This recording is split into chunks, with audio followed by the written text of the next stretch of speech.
On est sur Zone Bourse. Zone Bourse, c'est la chaîne YouTube d'un monsieur que j'aime bien, d'un monsieur que j'aime beaucoup, qui s'appelle Xavier Delmas. Je l'aime beaucoup parce que c'est un garçon qui a un parcours atypique. Il a été trader et il a su quitter sa zone justement de sécurité. C'était pas la zone bourse, enfin c'était quand même une zone de la bourse puisqu'il était trader.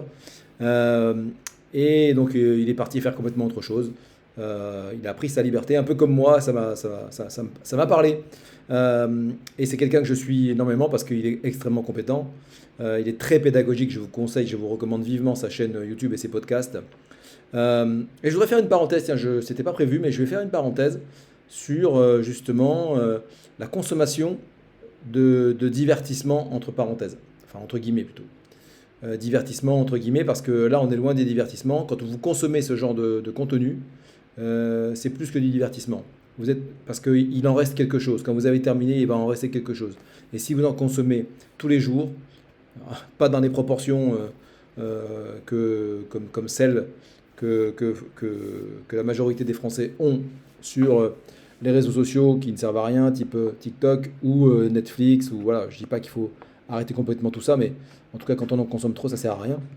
Ce que je veux vous dire, c'est que quand on consomme tous les jours des contenus de la qualité de ceux de Xavier Delmas, eh bien, petit à petit, on devient une meilleure version de soi-même. Et surtout, dans mon domaine, en termes de gestion de patrimoine, d'investissement et de placement, on atteint la liberté financière plutôt que les autres.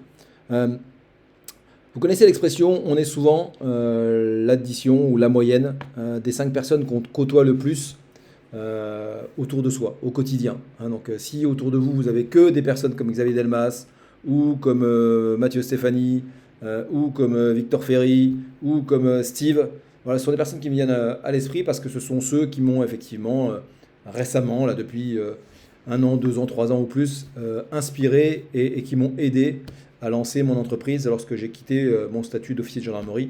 Puisque pour ceux qui ne le savent pas, je vous rappelle que j'étais lieutenant-colonel dans la gendarmerie, passionné par tout ce qui était investissement et placement. Mais un jour, j'ai aussi décidé d'aller faire autre chose et de prendre ma liberté. Euh, alors, on est l'addition, on est la moyenne des 5 personnes qu'on côtoie le plus. Donc, si c'est que des personnes de valeur, bah, vous allez très vite monter en compétences et en valeur.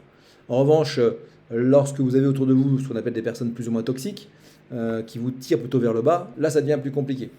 Ça devient plus compliqué. Donc il faut faire déjà ce travail et le tri. Mais ça va au-delà en fait. Ça va au-delà que cet adage qui dit qu'on est la moyenne des 5 personnes qu'on côtoie le plus. On est la moyenne des 5 personnes, mais aussi des contenus que l'on consomme le plus. Quand vous consommez du Xavier Delmas, quand vous consommez du Victor Ferry, quand vous consommez du Mathieu Stéphanie sur Génération du It Yourself ou la Martingale, quand vous consommez du Steve ou autre, quand vous consommez voilà, toutes les chaînes YouTube, tous les podcasts que vous voulez, sur tous les sujets que vous voulez, sur la santé, le sport, eh bien, vous allez monter en niveau et en compétences, surtout si vous en consommez tous les jours. Mais alors attention, il y a un écueil, c'est que il ne s'agit pas de consommer en permanence et de ne rien faire derrière. C'est souvent l'erreur que commettent pas mal de personnes. Il faut consommer du contenu. Enfin, je vous conseille, il faut, j'aime pas les il faut, mais je vous conseille que lorsque vous consommez du contenu, de mettre en place une action derrière. Il faut que ça soit du concret. Parce que consommer du contenu et ne rien faire derrière, il y en a plein qui font ça. Et bien ça ne sert à rien. C'est mieux que de regarder des âneries sur TikTok, mais ça ne sert pas à grand chose. C'est pas aussi efficace que lorsque vous passez à l'action immédiatement derrière. Peu importe la manière dont vous passez à l'action, souvent on dit c'est le premier pas. Voilà, donc c'était pas prévu que je fasse cette introduction, mais elle me semble importante. J'en profite pour remercier justement les personnes comme Xavier Delmas ou Victor Ferry ou Mathieu Stéphanie. Donc j'écoute leur podcast à longueur de trajet, on va dire, à longueur de balade, à longueur de marche, à longueur de sport. Et ça me nourrit beaucoup. J'ai investi personnellement sur certaines des formations de ces personnes-là. Victor, je pense à Victor Ferry notamment. Et je vous recommande, je vous mettrai tous les liens dans la description. J'ai aucun intérêt à vous les recommander, mais c'est juste parce qu'ils sont bons et qu'ils m'ont apporté quelque chose dans ma vie. Alors, maintenant on rentre dans le vif du sujet et on va parler de cette vidéo de Xavier Delmas qui s'appelle Battre les indices avec 2 règles simples. On va donc parler d'assurance vie et on va parler aussi, enfin c'est pas obligatoire, mais enfin moi je travaille avec l'assurance vie, avec les indices boursiers et j'ai décidé de faire une vidéo avec celle de Xavier Delmas parce que ça ressemble beaucoup à ce que je fais avec mes clients. Donc ça m'a fait plaisir que Xavier en parle. Malgré tout, parfois, il y a des petites choses que je voudrais compléter. Enfin, compléter. Je dirais que j'ai pas le niveau de Xavier Delmas, mais je commence à avoir une vraie expérience et surtout, je me suis formé également sur une formation il y a maintenant 5 ans. Et donc, ça a été un déclencheur dans ma vie d'investisseur sur l'assurance vie en termes de performance. Alors, on y va. J'ai mis la vidéo exprès en vitesse 1,25 de manière à ce qu'on ne soit pas trop long. Je ne voudrais pas qu'on ait une vidéo qui dure 45 minutes. Vous n'allez jamais tenir jusqu'au bout.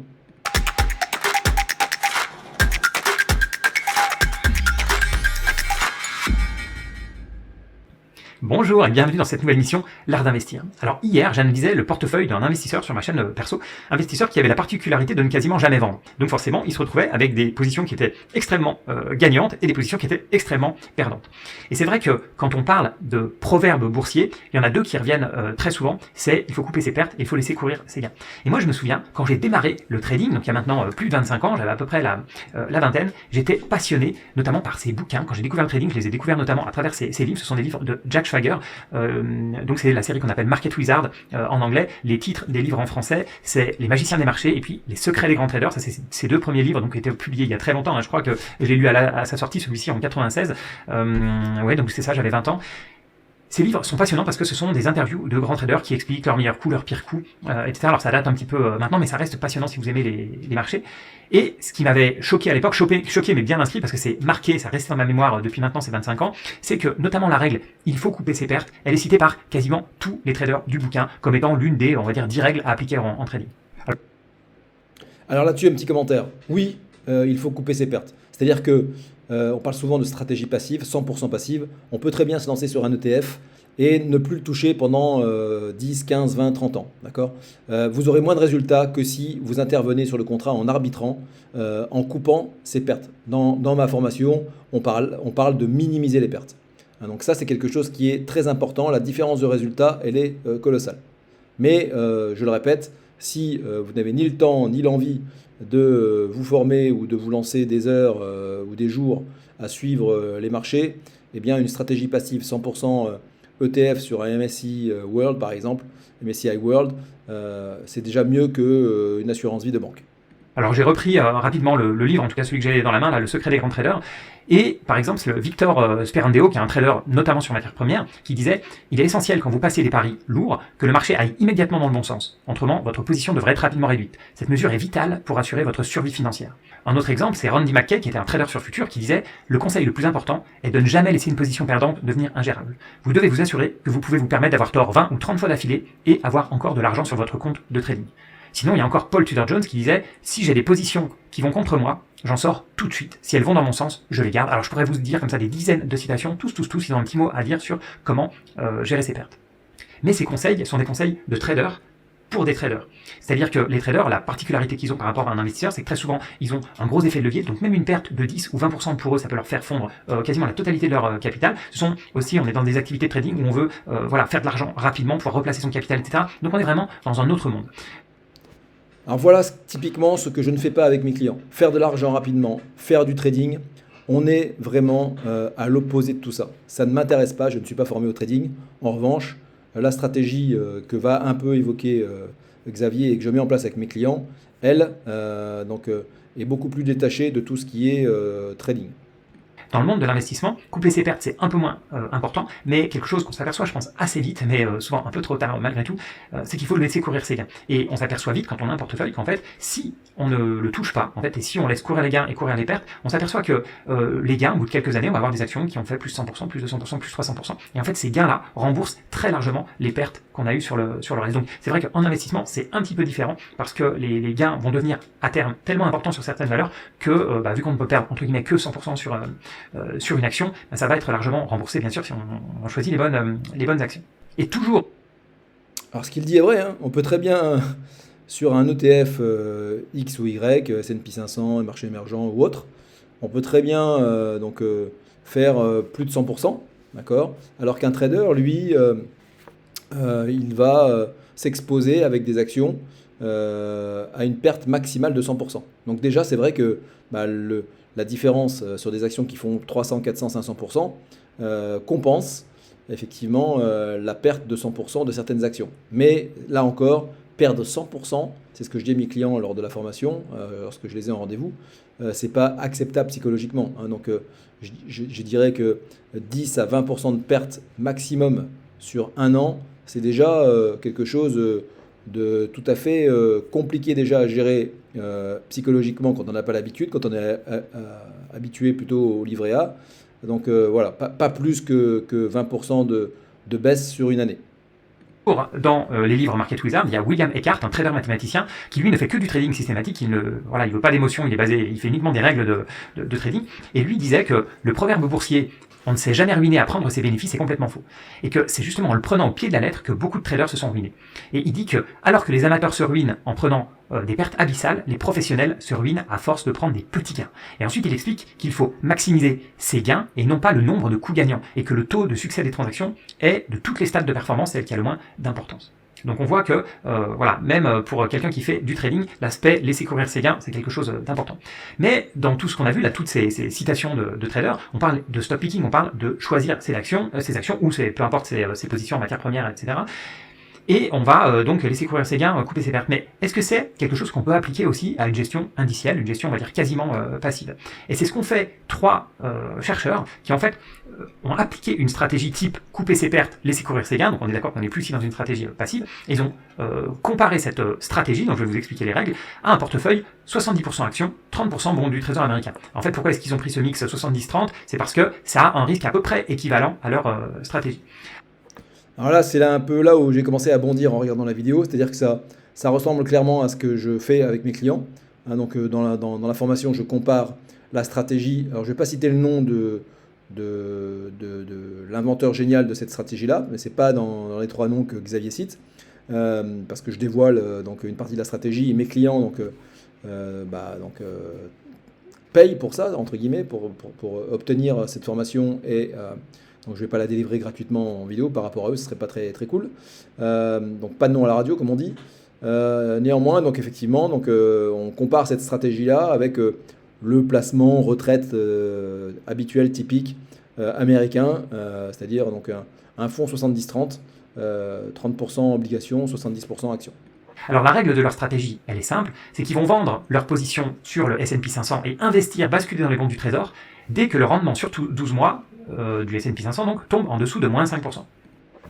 Alors là c'est pareil, j'ai fait un deuxième bond. Pourquoi? Parce qu'il y a une durée, une notion qui est très importante. Je vous dévoile quelques éléments de la stratégie, mais ça ne suffira pas du tout pour que vous compreniez exactement tout ce qu'il faut faire. C'est que la seule durée qui va nous intéresser, c'est, comme le dit Xavier et les 3 chercheurs, c'est 1 an. 1 an. On compare sur 1 an les performances de plusieurs indices. Ils restent ensuite en dehors du marché pendant au moins 3 mois, et ils reviennent sur le S&P 500 dès que le rendement sur 12 mois est supérieur à moins 5%. Alors en ce qui me concerne, c'est beaucoup plus simple que ça. Il y a vraiment... là encore, c'est trop compliqué.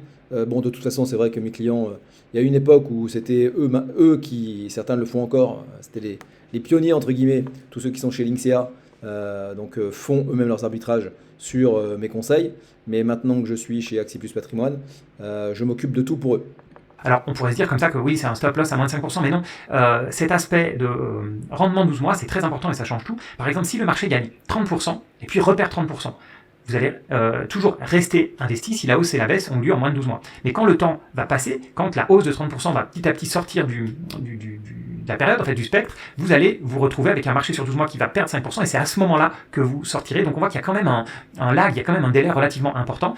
Il y a aussi un autre aspect qui va jouer, c'est que par exemple, si le marché perd lentement, s'il perd 3% par an pendant 3 ans, on va rester investi. Une fois qu'on applique cette règle, et c'est eux ce qu'ils ont fait de 1929 à 2023, donc ce sont bien sûr des backtests, c'est un test théorique, leur portefeuille, avec cette stratégie dynamique, aurait transformé $1 en 5500 $ contre 1600 $ avec le portefeuille classique. Et sans surprise... Vous voyez que ça ne paraît pas, mais la différence, elle est énorme. Hein. Donc, c'est vrai que c'est du très très long terme. On a ce qu'on appelle un backtest très profond. Moi, je prends souvent 50, 70 ans, mais là, c'est même quasiment un siècle là, maintenant. Donc c'est trop, c'est bien sûr trop parce que on n'est plus dans le même monde, notre paradigme a changé. Hein, donc, mais ce qu'il faut retenir, c'est que cette stratégie, qui n'est pas tout à fait la même, regardez, elle est toujours au-dessus. Elle est toujours au-dessus de ce portfolio 70-30. Cette stratégie, elle va surtout surperformer pendant les crises, notamment pendant la crise de 29, enfin plus précisément 1929-1932, et puis dans l'autre crise qui a suivi bien plus tardivement, la crise de 2008. Et effectivement, on va minimiser les pertes. C'est par rapport au lien que je faisais tout à l'heure par rapport à une stratégie complètement passive. Eh bien, une de mes grandes plus-values, c'est que je vais faire économiser beaucoup d'argent à mes clients parce que pendant les crises, on va minimiser les pertes. Par rapport à quelqu'un qui ne fait aucune opération sur son contrat parce qu'il ne sait pas faire, ma plus-value, c'est effectivement de savoir arbitrer sur un support au moment où il le faut. Mais ça fait partie effectivement de la stratégie que je délivre à mes clients. Pendant la crise de 29, la stratégie a baissé de 42% contre 70% pour le portefeuille actions-obligations. Et en 2008, la stratégie a baissé de 21% contre 41% pour le portefeuille de référence. Donc la stratégie a un meilleur ratio de Sharpe, etc. Donc, ok, c'est effectivement une belle stratégie. Et donc là, on peut se dire, vous pouvez me challenger, mais Xavier, pourquoi est-ce que tu n'appliques pas cette stratégie vu qu'on a apparemment de bien meilleurs résultats qu'être investi globalement dans le marché? Bon, la réponse, elle est multiple. Déjà, l'étude est faite de 1929 à 2023. Et comme par hasard, l'un des plus gros gains est fait en début de période sur les 3 premières années, donc 1929-1932, ce qui a un impact énorme sur la performance globale, donc pendant quasiment cette centaine d'années. Ensuite, ils ont fait un backtest, ils ont fait un test dans le passé, mais normalement, c'est vraiment quelque chose de complexe à faire, et ça ne veut absolument pas dire que le test qu'on a fait dans le passé va marcher dans le futur. Et la manière de faire classique, c'est qu'on doit optimiser une stratégie sur une période, ou bien sur un set de données, et puis on doit la tester sur une deuxième période, ou bien un deuxième set de données. Sinon, c'est la suroptimisation. Et ici, rien ne me dit qu'ils n'ont pas essayé, avant de tomber sur ce chiffre de 5%, qu'ils n'ont pas essayé 1%, 2%, 10%, 15%, etc. et que le meilleur chiffre était autour de 5%. Même chose sur cette période de 12 mois, rien ne me dit qu'ils n'ont pas essayé d'abord sur 6 mois, 12 mois, 24 mois, etc. et que 12 mois était le meilleur variable, le meilleur paramètre en fait. Donc on se retrouve, à mon avis, avec deux paramètres, 5% et 12 mois, qui ont été extrêmement optimisés, ce qui veut dire que cette stratégie n'est absolument pas sûre de se reproduire. Peut-être que les paramètres vont complètement changer, ce sera plus 5%, ce sera 10%, ce sera plus 12 mois, ce sera 3 mois, parce que les marchés ont beaucoup changé, etc. Donc gros doute sur la validité du backtest. Le troisième point, c'est... Alors, le gros doute que Xavier a sur la validité du backtest, il a raison parce que effectivement, moi je l'ai aussi, et c'est heureusement que je l'ai en tant que professionnel. Si on ne se remet pas en question et qu'on continue à faire les choses sans réfléchir, ça peut être dangereux. Donc clairement, c'est pour ça que je dissocie souvent la période des 30 glorieuses avec la période plus récente. On est rentré là depuis quelques années, on le voit bien dans la décennie 2020-2030, dans une période compliquée. D'accord ? Ça n'empêche que les fondamentaux restent les mêmes. C'est-à-dire que on a beau tout essayer, on voit bien que la période la plus intéressante pour comparer les backtests et les indices, comparer les indices, c'est 12 mois, que la performance moyenne annuelle annoncée de 10%, c'est toujours également la même, dans le sens où effectivement on a fait en 2020 plus 20%, 2021 plus 20%, 2022 moins 15%, 2023 plus 18% depuis le début de l'année. Donc c'est là où, et ça aussi dans l'introduction de ma formation, j'ai un chapitre mindset. Et c'est extrêmement important de se dire, bon voilà, ce que je vais faire avec Stéphane, c'est nouveau, je quitte mes livrets complètement sécurisés. Je comprends que c'est quelque chose qui a été vérifié depuis des décennies, qui fonctionne depuis des décennies, mais psychologiquement c'est compliqué parce que il va falloir accepter les baisses. Les hausses, généralement, on les accepte plus facilement que, bien sûr, que les baisses. Mais c'est ça qui va changer. Hein. Donc, pour l'instant, la stratégie fonctionne toujours avec un momentum à 1 an et la rentabilité moyenne annuelle est toujours sur une base de 10%. C'est qu'il se compare à un portefeuille qui est 70-30, 70% actions, 30% bons du trésor, alors que moi j'ai tendance, en tout cas sur des durées comme ça, c'est certain, à être full action, ou en tout cas à des choses qui rapportent beaucoup plus que des bons du trésor. Pour moi, ça fait aucun sens d'investir dans des bons du trésor sur des durées, sur du long terme. Les bons du trésor, ça fait partie effectivement des actifs qui sont les plus sûrs, mais aussi des actifs qui sont les moins rentables. Donc pour moi, c'est l'investissement court terme qu'on doit mettre sur des bons du trésor américains, absolument pas des investissements qu'on doit faire pour 10 ans, 20 ans, encore plus sur... Et effectivement, on est en plein dedans. Il a complètement raison, là je le rejoins tout à fait. On est concentré à 100% sur des ETF actions, quand tout va bien. Et sur des périodes de court terme, pendant les crises, on va se replier sur des obligations ou sur des fonds immobiliers. Hein, donc ça, c'est aussi une partie de la stratégie que l'on peut intégrer dans son contrat. Mais effectivement, il vous manquera quand même pas mal d'éléments pour démarrer seul sans être accompagné. Sur 100 ans. Mais surtout, c'est une stratégie que je ne pense pas être capable de suivre. En fait, elle demande de sortir du marché pendant plusieurs années. Donc pour ça, il faut vraiment avoir des nerfs d'acier. Ensuite, elle va sous-performer une stratégie classique, enfin leur stratégie de référence, 70% actions, 30% obligations, à nouveau pendant des années. Donc à nouveau, il faut des nerfs d'acier. Alors là, je coupe tout de suite Xavier. Pour le coup, il faudrait que je change un jour avec lui, savoir s'il connaît cette stratégie que j'ai mise en place. Mais là, moi, je ne sors pas du marché. Hein. Donc nous, on reste toujours investi sur le meilleur support du moment par rapport à la conjoncture. Voilà. Et on sait qu'il n'y a pas mieux au moment où on est, on est positionné sur son contrat. On sait qu'au moment où on y est, il n'y a pas mieux. Ça, pendant des périodes jusqu'à 10 ans, cette stratégie va sous-performer, donc vous la mettez en place. Au bout d'un an, 2 ans, 3 ans, vous voyez le marché qui gagne plus que vous. Je vous défie d'avoir toujours cette stratégie en place au bout de 10 ans. Donc voilà, et puis accessoirement, j'ai envie de dire, c'est quand même une stratégie qu'il faut suivre. Voilà, il faut avoir ces indicateurs, il faut les regarder régulièrement, même s'il peut ne pas y avoir de changement pendant des mois ou des années, c'est même très souvent le cas. Mais voilà, entre les doutes sur le backtest, le fait que pour moi, se comparer à une partie en bon du trésor, c'est pas logique. Et puis voilà, cet aspect d'avoir des nerfs d'acier que je n'ai probablement pas, en tout cas, j'ai pas envie de tester ça. Déjà, rester 100% investi dans le marché en permanence, c'est déjà suffisamment par moment prenant en termes d'émotion. Je ne veux pas rajouter à appliquer des règles qui peuvent nous donner peur pendant plusieurs années. Dites-moi ce que vous... La question de la durée sur l'investissement, elle est hyper importante dans le sens où, effectivement, ce que je mets en place avec mes clients, c'est une stratégie semi-passive. Dans le sens où, bon, c'est moi qui m'en occupe, mais j'ai un travail mensuel à réaliser sur les contrats de mes clients. Hein, donc, c'est pas 100% passif, c'est semi-passif. Mais ça fonctionne, et ça a été testé dans ce sens-là par l'inventeur de cette stratégie-là. Quelque chose qu'on doit faire une fois par mois, on peut le tenir sur une très longue durée, 15, 20, 30 ans. Si vous devez faire exactement la même chose sur une période quotidienne, là, je rejoins Xavier, c'est impossible de tenir sur la longue durée. Vous pensez de ce type de choses, notamment de ce type d'études? Est-ce que vous avez confiance que ça vous donne envie de tester ce type de stratégie? Si oui, pourquoi? Sinon, pourquoi? Mettez-moi tout ça en commentaire. Merci encore à tous ceux qui m'écoutent en podcast. N'oubliez pas de vous abonner à la chaîne Zone Bourse ou au podcast. C'est pas parce qu'on a atteint maintenant les 102 000 abonnés qu'il faut s'arrêter là. Voilà, merci beaucoup pour votre fidélité. Et puis, bien sûr, je vous dis à bientôt pour une prochaine émission. Eh bien, c'est nous qui te remercions, Xavier, pour cette vidéo.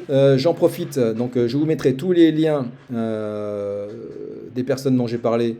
Alors, c'est peut-être pas des liens, parce que je ne sais pas si j'aurai le temps de faire ça, mais je vous mettrai en tout cas toutes les références, tous les noms des personnes qui m'ont inspiré. Mais je voudrais terminer par peut-être celle qui m'inspire le plus actuellement. Il s'appelle Gilles Lomensfeld, c'est le patron du cabinet Axi Plus Patrimoine. Et là, pour le coup, quand on parle de monter en compétences, quand vous côtoyez au quotidien un monstre de compétences comme lui, eh bien, je peux vous assurer que déjà c'est extrêmement satisfaisant et gratifiant, mais pour les clients et pour mes clients, c'est une plus-value extrêmement conséquente. Donc je le remercie vivement pour tout ce qu'il partage au CGP aussi, au conseiller de son cabinet. Le cabinet est basé à Nîmes. Et donc voilà, c'est là que je travaille, c'est là que les clients viennent. Il y a des bureaux à Nîmes, des bureaux à Montpellier.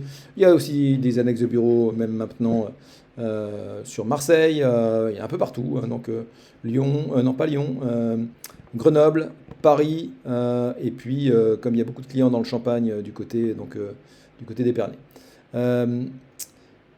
Si cette stratégie vous intéresse, donc je vous incite à me contacter. La formation, entre guillemets, dure à peu près 1 heure, 1 heure et demie, ça dépend si vous avez beaucoup de questions. Donc au bout d'1 heure et demie, vous aurez tout compris sur le fonctionnement de l'assurance vie et surtout sur comment c'est possible de faire plus de 10% par an en moyenne chaque année, et ce depuis des décennies. Je m'occupe de tout de A à Z. Le contrat est ouvert chez Axiplus Patrimoine. C'est un contrat soit Vie Plus, soit Swiss Life. La formation est gratuite, entre guillemets, mais il n'y a jamais rien de gratuit dans la vie parce que je ne travaille pas pour rien. Donc, à une époque, je travaillais aux honoraires avec Linksea. Cette époque est révolue. Maintenant, donc, les clients n'ont plus à avancer des honoraires. Ils payent. Pourquoi? Parce qu'il y avait j'ai eu beaucoup de clients, notamment de jeunes clients, qui étaient bloqués par les honoraires qui pouvaient paraître comme étant conséquents parce que le ticket d'entrée, c'était 990 euros. Et donc, il y a beaucoup de jeunes clients qui bloquaient dès au départ. Et donc, ils se privaient de cette stratégie-là, ce qui est extrêmement dommage parce que quand on commence très tôt, ça change aussi tout. Donc, maintenant, cette stratégie est ouverte à tout le monde. Au lieu de fonctionner aux honoraires, je fonctionne aux frais d'entrée. Et puis après, donc, comme il y a aussi des frais de gestion, hein, donc je sais que c'est la course à l'économie des frais. Moi, je suis un chasseur de frais. Faites-moi confiance sur une application rigoureuse du parfait pourcentage de frais à appliquer sur ce que je vous amène en plus-value. Si je n'ai pas de travail à appliquer, il y a 0 frais. Si je travaille dessus, eh bien, tout travail, et notamment quand ça apporte un niveau de qualité comme celui-là, effectivement, là, la rémunération du conseiller, ce sont des frais d'entrée. Écoutez, donc, je vous mets tout ça en commentaire, pas en commentaire, en description. J'espère que cette vidéo vous a plu. J'aurais dû commencer par ça en introduction, mais donc on arrive à... Moi, j'ai une toute petite chaîne quand je vois Xavier 102 000 abonnés, et il le mérite, bravo. Moi, je l'ai débuté il n'y a pas longtemps. J'ai 200 abonnés, mais je trouve qu'effectivement, j'ai beaucoup de vues sur certaines vidéos, mais pas autant de likes. Donc il y a pas mal de gens qui viennent sur les vidéos, qui consomment, et qui ne mettent même pas un petit like pour dire, bah voilà, c'était bien. Vous pouvez mettre aussi un petit dislike, il n'y a pas de problème. Moi, je suis toujours preneur d'opposition et de contradiction. Je réponds systématiquement à tous les commentaires en dessous des vidéos. Hein, donc ça aussi, le contact et l'accompagnement et le lien que j'ai avec ma communauté est à mes yeux extrêmement important. Donc likez la vidéo que vous venez de regarder, mettez les commentaires si vous avez des questions, partagez-la même à votre entourage et je vous dis à très vite.